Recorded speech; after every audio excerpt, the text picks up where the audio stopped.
2024 లేదా 25లో డిగ్రీ లేదా బీటెక్ చదివారా? సాఫ్ట్‌వేర్ జాబ్ కోసం ఎదురు చూస్తున్నారా? అయితే కోడ్ జ్ఞాన్ 100 డేస్ కోర్సులో చేరండి. జాబ్ సాధించండి. నమస్తే.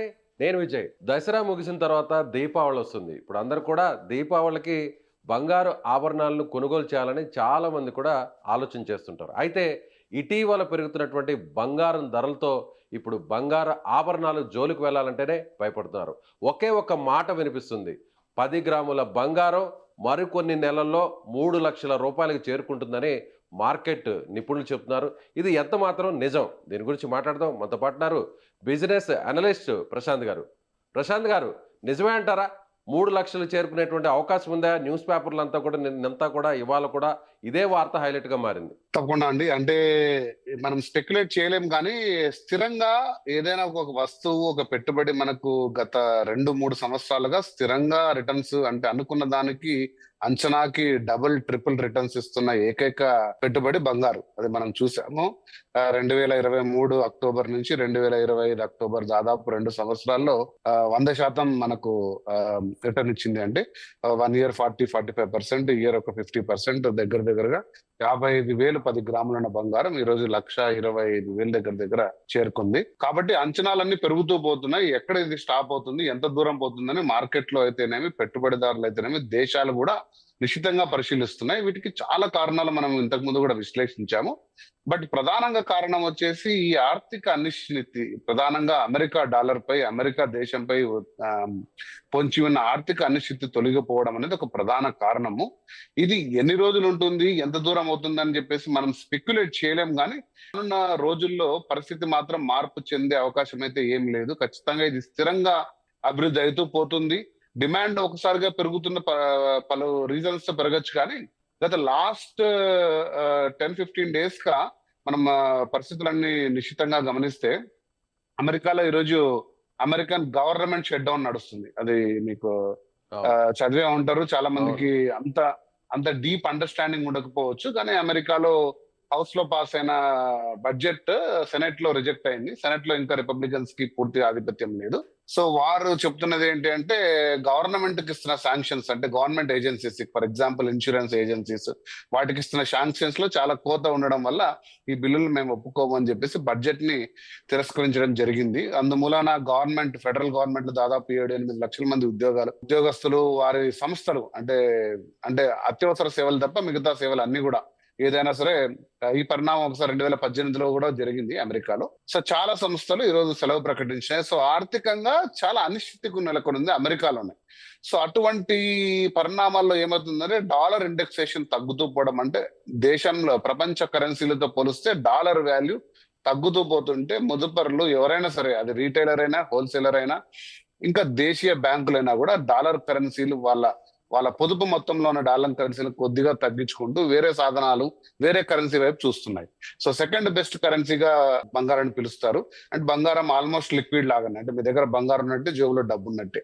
దాదాపు ఒక గంటలో, అరగంటలో, పావు గంటలో కూడా ఈరోజు మనం బంగారాన్ని డబ్బుగా మార్చుకునే పరిస్థితులు ఉన్నాయి. కాబట్టి ఇటువంటి కారణాలన్నీ కూడా బంగారు స్థిరంగా పెరగడానికి దోహదపడుతున్నాయి. ఇది ఎక్కడ ఆగుతుంది, మళ్ళీ డాలర్ ఎప్పుడు బలపడుతుంది, మళ్ళీ ఇతర కరెన్సీలు బలపడి బంగారు స్థిరంగా ఎప్పుడు ఉంటుంది అనేది నిజంగా అంచనా వేయలేని స్థితికి మనకు ఈ రోజు వచ్చాం. 2 సంవత్సరాల నుంచి చూస్తున్నాం.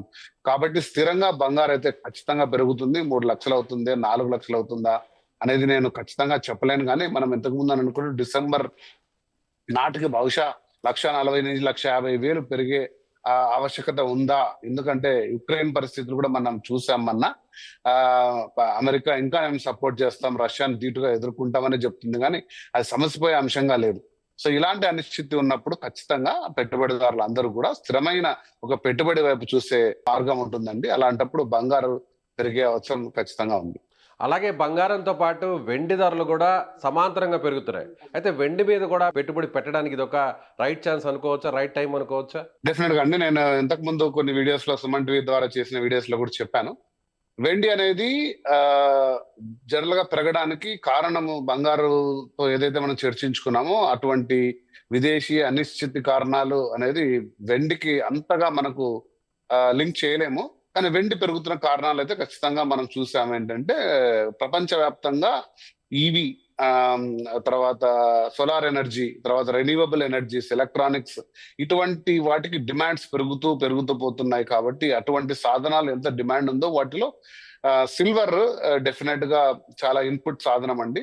సిల్వర్ అనేది గోల్డ్ లాగా అదే పనిగా మైన్ చేసి తీసే మెటల్ కాదు. So silver as a by product వస్తుంది. కాబట్టి డిమాండ్ తగ్గట్టు ఉన్న సప్లై లేదు. నెక్స్ట్ 5 to 10 years ఇంకా సిల్వర్ కి చాలా డిమాండ్ ఉంది. ఇండస్ట్రియల్ డిమాండ్ ఎక్కువ ఉంది. కాబట్టి పెరిగే ఛాన్సెస్ చాలా ఉన్నాయి. సిల్వర్ కూడా మనము 1,57,000 అనుకుంటాను నేను మొన్న చెక్ చేసినప్పుడు ప్రైస్. ఒక కిలో సిల్వర్ చూస్తే మనము 80,000 90,000 ఉండే సిల్వర్ ఒక సంవత్సరం 16 నెలల క్రితం ఈ రోజు అంత రిటర్న్ వస్తుంది. ప్లస్ కాబట్టి అది పెరిగే అంచనాలు చాలా ఉన్నాయండి. ఖచ్చితంగా మనం పెట్టుబడి పెట్టుకునే మన 100 రూపాయల సేవింగ్ లో బంగారుకి కొంత స్థానం ఇచ్చాము. సిల్వర్ కూడా కొంచెం స్థానం ఇవ్వడంలో తప్పేం లేదు. స్థిరంగా మనకు రిటర్న్ ఇస్తుంది.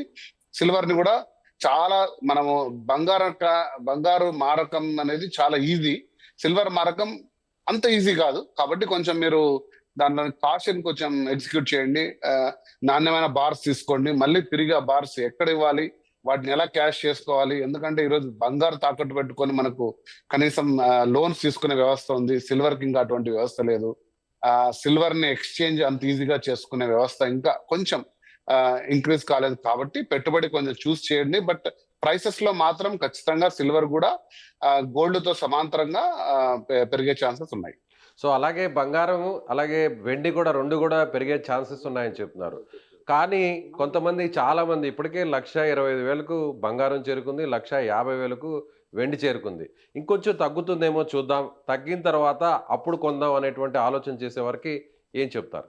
నేను ఇంతకుముందు కూడా చాలాసార్లు చెప్పానండి, బంగారు అనేది డెఫినెట్ గా ఒక పడిపోయే సాధనం కాదు. అంటే షేర్ మార్కెట్ టైప్ లో 1,30,000 1,25,000 ఉన్న బంగారు 60,000కో 70,000కో 80,000కో వస్తుందని కూడా మాది తెలివి తక్కువతనం. ఎందుకంటే గత 40-50 సంవత్సరాలుగా బంగారు ఎప్పుడు పడిపోలేదు. కానీ స్టెబిలైజ్ కావచ్చు, అంటే పెరగకుండా కొన్ని నెలలు ఉండొచ్చు కానీ కిందికి పడిపోయేది ఉండదు. కాబట్టి మీరు ఒకవేళ అటువంటి అంచనాలు మీరు ఉన్నప్పుడు స్థిరంగా తీసుకోండి. ఇప్పుడు చాలా గోల్డ్ స్కీమ్స్ చాలా వచ్చాయి మీకు. అంటే మీరు కూడా మధ్యలో ఒక విషయం ప్రశాంత్ గారు, మీరు కూడా ఒక మాట అన్నారు. ఇప్పుడు అమెరికాలో ఉన్నటువంటి అనిశ్చిత కారణాలు, అలాగే వేరే రీజన్స్ కూడా, అటు రష్యా ఉక్రెయిన్ యుద్ధ వాతావరణం, ఆల్రెడీ చాలా దేశాల మధ్య నడిచినటువంటి ఆ పరిస్థితులు, వీటన్నిటివి కూడా ఒకవేళ సమస్య పోతే మళ్ళీ తిరిగి బంగారం పడిపోయేటువంటి అవకాశం ఉంది కదా ధరలు.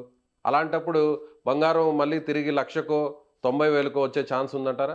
అది ఖచ్చితంగా లేదు. ఎందుకంటే నేను కొంచెం లోతైన విశ్లేషణ చేస్తాను. ఇక్కడ ఏంటంటే బంగారు ధరలు పెరిగింది ప్రధానంగా సెంట్రల్ బ్యాంకులు వాటిని రిజర్వ్స్ మలుచుకోవడం వల్ల. సో ఎప్పుడైనా ఒక షేర్ మార్కెట్ ఎలా ఉంటుంది, షార్ట్ సెల్లింగ్ అని ఉంటుంది. అంటే మీరు నేను కుమ్మక్కయ్యి సరే ఈ 100 షేర్లు కొనేద్దాం, ఈ రోజు సడన్ గా రేటు పెంచేసి రేటు పెరిగిన వెంటనే రేపే అమ్మేద్దాం అంటే షార్ట్ సెల్లింగ్. సడన్ గా మనం అమ్మేసాం అనే ఉన్నప్పుడు ధరలు ఎప్పుడైనా కూడా పడతాయి. బంగారు అంత షార్ట్ సెల్లింగ్ ఉండదండి. ఒక్కసారిగా కొన్ని టన్నుల బంగారు ఎవరు ఆఫ్లోడ్ చేసుకోరు. సో ఎందుకంటే అది వాళ్ళ దేశీయ నిల్వలకు డాలర్ రూపంని కన్వర్ట్ చేసి బంగారు పెట్టుకుంటున్నారు. సో అంత సడన్ గా బంగారుని ఎవరు ఆఫ్లోడ్ చేయరు. కాబట్టి సడన్ సర్జింగ్ ఎప్పుడు బంగారులో ఉండదు. అంటే కిందికి పడడం అనేది అంత ఈజీగా ఉండదు. కాకపోతే స్థిరంగా అంటే బంగారు కొనడం ఆపారనుకోండి, చాలా మంది అక్కడ ఉంటే ప్రైస్ స్థిరంగా ఉంటుంది. ఎవరు హోల్డింగ్స్ వాళ్ళ దగ్గరే ఉంటాయి. డిమాండ్ కొంచెం తగ్గుతుంది. అప్పుడు ప్రైస్ అనేది సర్జింగ్ ఉండదు. అంతేగాని బంగారు సడన్ గా ఏ దేశం గాని ఏ వ్యవస్థ గాని టన్నుల కొద్ది మార్కెట్ లోకి అందుబాటులోకి తీసుకొస్తే అప్పుడు మనకు సప్లై పెరిగి డిమాండ్ తగ్గితే గానీ ప్రైస్ పడిపోవడం జరగదు. సో ఇది కొంచెం లోతైన విశ్లేషణ. సో నేను షార్ట్ గా ఏం చెప్తున్నానంటే, షేర్ మార్కెట్ లో పడిపోతున్నట్టు బంగారు అయితే పడిపోవడం అంటూ జరగదు. మరి ఏదో మీరు ఊహించిన స్థాయికి అయితే ఖచ్చితంగా ఉండదు. ఒక 2,000 3,000 అటు ఇటు ప్రైస్ లో వేరియేషన్స్ వస్తాయి. కానీ బంగారం మరి తిరిగి 1,00,000 రూపాయల లోతుకి వస్తుందని నేనైతే నాకున్న అనుభవంతో ఖచ్చితంగా ఇది జరగదు అని మాత్రం చెప్పగలను.